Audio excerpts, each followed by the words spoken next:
வணக்கம், இது விஜிஸ் கிச்சன். இன்றைக்கி நைட் என்ன சாப்பாடு பார்த்தீங்கன்னா, இது காலையில் வச்ச சாம்பார் கொஞ்சம் மீதி இருக்குது. அந்த சாம்பார் தான் வச்சுருக்கேன். இப்போ ரசம் வச்சுட்டு முட்டை பொரியல் பண்ண போகிறேன். இதுக்கு புளி ஊற வச்சுருக்கேன், கொஞ்சமாக புளி, தக்காளி. புளி நிறைய சேர்க்க மாட்டேன், இவ்வளோ தான் ரசத்துக்கு புளி. இப்போ இதை நம்ம கரைச்சிக்கலாம்.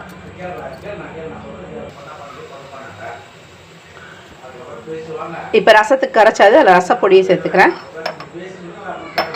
அது கூட கொஞ்சம் கொத்தமல்லி, கொஞ்சம் கருவேப்பிலை, உப்பு தேவைக்கேற்ப உப்பு போட்டுக்கலாம். இதை முதல்ல நல்லா மிக்ஸ் பண்ணி வச்சுக்குவோம். சாதம் தான் இன்றைக்கி நைட்டுக்கு சாதம் வச்சுருக்கேன். ரசம், முட்டை தொக்கு, கடுகு சேர்த்துட்டேன். ரசம் தாளிக்க போகிறோம். கடுகு சேர்த்துருக்கேன்.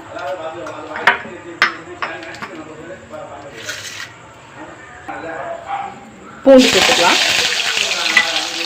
கருவேப்பிலை, கொத்தமல்லி, காஞ்ச மிளகாய்.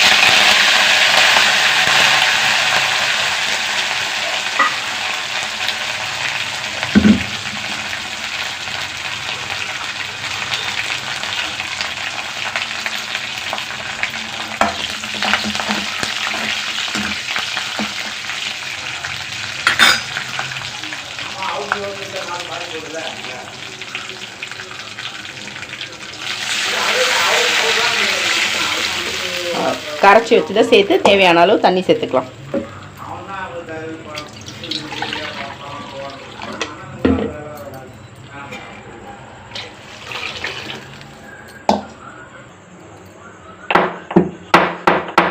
மிளகு ஜீரகம் கொஞ்சம் போல் முட்டைக்கு இடிச்சிருக்கேன். ரசம் இந்த மாதிரி கொதிக்கும் போது லேசாக தண்ணியை விட்டு ஆஃப் பண்ணி மூடி போட்டுடணும். அவ்வளோதான். இப்போ முட்டையை பொடி மாஸ் பண்ணிக்கலாம். எண்ணெயை விட்டாச்சு. இப்போ நம்ம முட்டையெல்லாம் உடச்சி ஊற்றிக்கலாம்.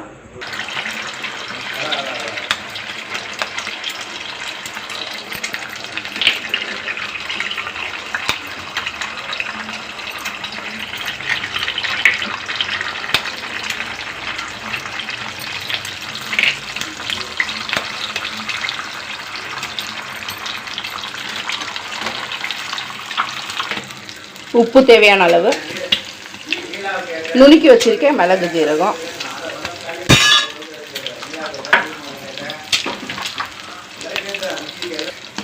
மஞ்சள்தூள் கொஞ்சம் லைட்டாக,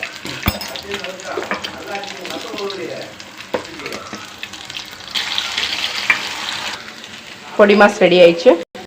அவ்வளோதான், சாப்பாடு ரெடி ஆயிடுச்சு.